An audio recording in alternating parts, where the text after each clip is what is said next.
بسم اللہ الرحمن الرحیم۔ حماد صاحب نے راولپنڈی سے سوال پوچھا ہے، فجر کی نماز کب تک پڑھ سکتے ہیں؟ فجر کی نماز قضا کب ہوتی ہے، یعنی اس کا آخری وقت کیا ہے؟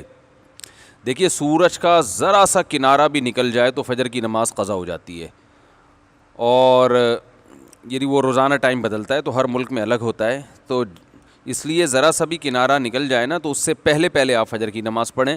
جو نقشوں میں ٹائم لکھا ہوتا ہے طلوع آفتاب، سن رائز، کہ سن رائز کس وقت ہوگا، تو وہ جو ٹائم ہے اس سے پہلے آپ سلام پھیر کے نماز ختم کر لیں۔ ادھورا قرآن حفظ کرنے کا ثواب، قیامت کے دن جب اللہ پاک حافظوں سے فرمائیں گے کہ ایک ایک آیت پڑھتے جاؤ، تمہاری آخری آیت ہوگی وہی تمہارا جنت کا درجہ ہوگا۔ اگر کوئی شخص حافظ نہ ہو اور وہ کچھ صورتیں یاد کر لے تو کیا اس کے ساتھ بھی یہی معاملہ ہوگا اور اسے بھی اجر و ثواب ملے گا یا نہیں ملے گا؟ احمد صائم کراچی سے۔ دیکھیے، جتنا یاد کرے گا اتنا اجر ملے گا۔ آپ نے خود حدیث پڑھی ہے کہ جو آخری آیت حافظ پڑھے گا وہ اس کا جنت کا درجہ ہوگا، تو ظاہر ہے جو پورا حافظ نہیں ہے تو وہ جتنی آیتیں پڑھے گا اتنے بلند اس کو درجات ملیں گے۔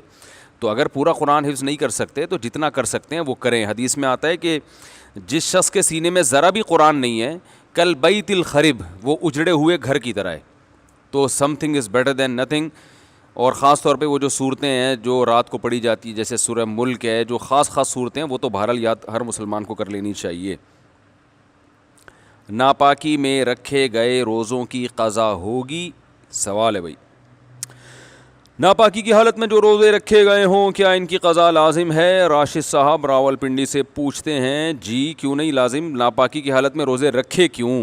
اچھا، ناپاکی سے خواتین کی ناپاکی مراد ہے تو ظاہر ہے اس میں تو روزے ہوتے ہی نہیں ہیں، وہ تو رکھیں گے بھی تو کل عدم ہوں گے، نہیں ہوں گے روزے، اور وہ بعد میں قضا کرنے پڑیں گے۔ اور اگر مرد کو ناپاکی کی حالت میں روزے رکھیں تو وہ مرد اگر ناپاک ہو تو اس کا روزے پہ کوئی اثر نہیں پڑتا، روزہ اس سے ہو جاتا ہے۔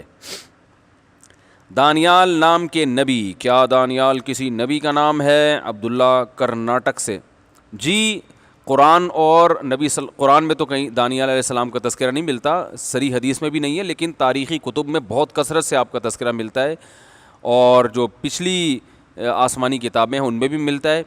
اور اتنی کثرت کے ساتھ جب کسی کا تذکرہ ملتا ہو تو پھر ان کی نبوت کا انکار کرنا یہ خطرے سے خالی نہیں ہے۔ اس لیے اہل سنت والجماعت کے ہاں ان کو بطور نبی ہی کے مانا جاتا ہے، اور صحابہ کے کچھ آثار بھی ملتے ہیں ہمیں اس بارے میں، لہذا یہ جائز ہے نام رکھنا۔ بہت سے لوگ اس نام کا مطلب پوچھتے ہیں، مطلب نہیں پتہ، اس کی بہت تحقیق کی ہے واللہ عالم، لیکن نام اپنی اولادوں کا رکھنا جائز ہے۔ یہ شادی کے دن کھانا کھانا، کیا شادی کا کھانا جو ولیمہ کے علاوہ ہو اور بارات کا بھی نہ ہو وہ کھانا جائز ہے؟ ہمارے ہاں رواج ہے کہ شادی کے دن لڑکی والے اور لڑکے والے بھی کھانا کھلاتے ہیں، یعنی لڑکی والے بھی کھلا رہے ہیں تو لڑکے والے بھی کھلا رہے ہیں، بہت پیسہ ہے بھائی۔ مگر یہ بارات کا نہیں ہوتا، دوسرے دن ولیمے کا بھی کھانا ہوتا ہے، کیا شادی کے دن یہ کھانا جائز ہے؟ محمد سہیل صاحب انڈیا سے۔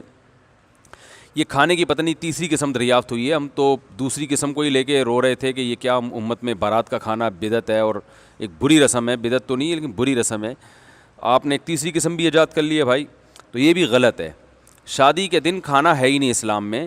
اسلام میں یہ ہے کہ لڑکی کا نکاح ہو، اس کے بعد لڑکے والے آئیں اور دلہن کو لے کے چلے جائیں، اگلے دن اپنے گھر سب کو بلائیں اور ولیمہ کریں اور سب کی دعوت کریں، بس یہ ہے۔ نکاح کی مجلس میں چھوارے ہو جائیں یا کھجور وجور ہو جائے تو وہ بھی ٹھیک ہے۔ ہاں، یہ ایک الگ بات ہے کہ لڑکے والے جب دلہن کو لینے کے لیے آئیں، ریسیونگ کے لیے آئیں، اور جب وہ لینے کے لیے آئے لڑکی کو تو تھوڑے سے افراد ہوں، پوری بارات نہ ہو، تو وہ اگر کھانے کا ٹائم ہو تو اس دوران اگر لڑکی والے ان کا اکرام کر کے کچھ کھلا دیں، ان کو کھانا شانا کھلا دیں، چند ایک افراد ہوں 5-10، تو وہ اس میں کوئی حرج نہیں ہے۔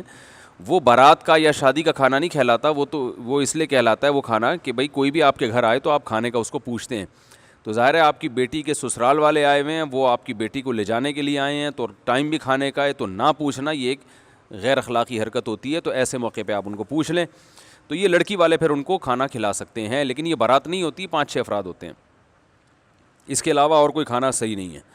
گائے منڈی میں نماز کیسے پڑھیں؟ جب ہم بقرعید کے دنوں میں گائے منڈی جاتے ہیں تو وہاں نماز پڑھنے کے مسائل ہوتے ہیں. نماز پڑھنے کی جگہ نہیں ملتی یا وضو کے لیے پانی نہیں ملتا, کپڑے بھی ناپاک ہو جاتے ہیں. ایسی صورت میں نماز کو کس طرح ادا کریں؟ نیز کیا اس وقت سنتیں پڑھنی چاہیے یا صرف فرض پڑھنے چاہیے؟ عبداللہ صاحب کراچی سے.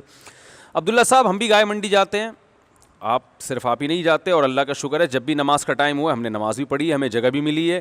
آپ پتہ نہیں مریخ پر کوئی گائے منڈی لگتی ہوگی جہاں جگہ نہیں ہوتی ہوگی, شاید اس کی بات کر رہے ہیں. جو کراچی سوراب کوٹ میں جو گائے منڈی لگتی ہے, جو بہت بڑی ایشیا کی سب سے بڑی منڈی کہا جاتا ہے اس کو, بلکہ دیکھنے سے تو لگتا ہے کہ دنیا کی سب سے بڑی منڈی ہے, تو نماز کی جگہ مل جاتی ہے. اور اگر گوبر ووبر لگ گیا کپڑوں پہ تو دھونے میں کتنا ٹائم لگتا ہے, کہیں سائڈ پہ لے جا کے اس کو دھو لیں. اور تبلیغ والے تو بڑا کام کرتے ہیں, گائے منڈی میں بھی جو ہے نا عارضی طور پر نمازوں کی جگہ بناتے ہیں, وہاں باقاعدہ گشت ہوتے ہیں اور وہ 3 دن وہاں پر قیام کرتے ہیں. ان کی بڑی ہمت ہے, اللہ تعالیٰ ان کو اس عمل کا بہترین بدلہ عطا فرمائے. تو وہاں جائیں گے تو ان کے پاس پانی بھی ہوتا ہے, اس پانی سے آپ اپنی شلوار یا جو بھی گندگی لگی ہے دھو لیں, گیلے کپڑوں میں نماز پڑھ لیں اور تھوڑی دیر تعلیم میں بیٹھ جائیں تو اور زیادہ ثواب ملے گا. تو ہر جگہ نماز کی جگہ مل جاتی ہے, انسان اگر چاہے. پھر بھی نہیں مل رہی تو کوئی موٹی چادر لے کے بچھائیں اور اسی کے اوپر نماز پڑھ لیں. اگر گوبر وغیرہ کے اوپر موٹی چادر ہو اور وہ چادر سے اس گوبر کے آثار اوپر نظر نہ آ رہے ہوں تو اس کے اوپر نماز ادا ہو جاتی ہے. نماز چھوڑنے کی بہرحال کسی قیمت پہ اجازت نہیں ہے. رہا یہ مسئلہ کہ سنتیں, تو سنت موقدہ بھی پڑھنی چاہیے, آپ مقام کی حالت میں ہیں, اور اگر واقعی سنت موقدہ پڑھنے میں کوئی بہت مشکل ہو رہی ہے تو پھر چھوڑی جا سکتی ہیں سنت موقدہ.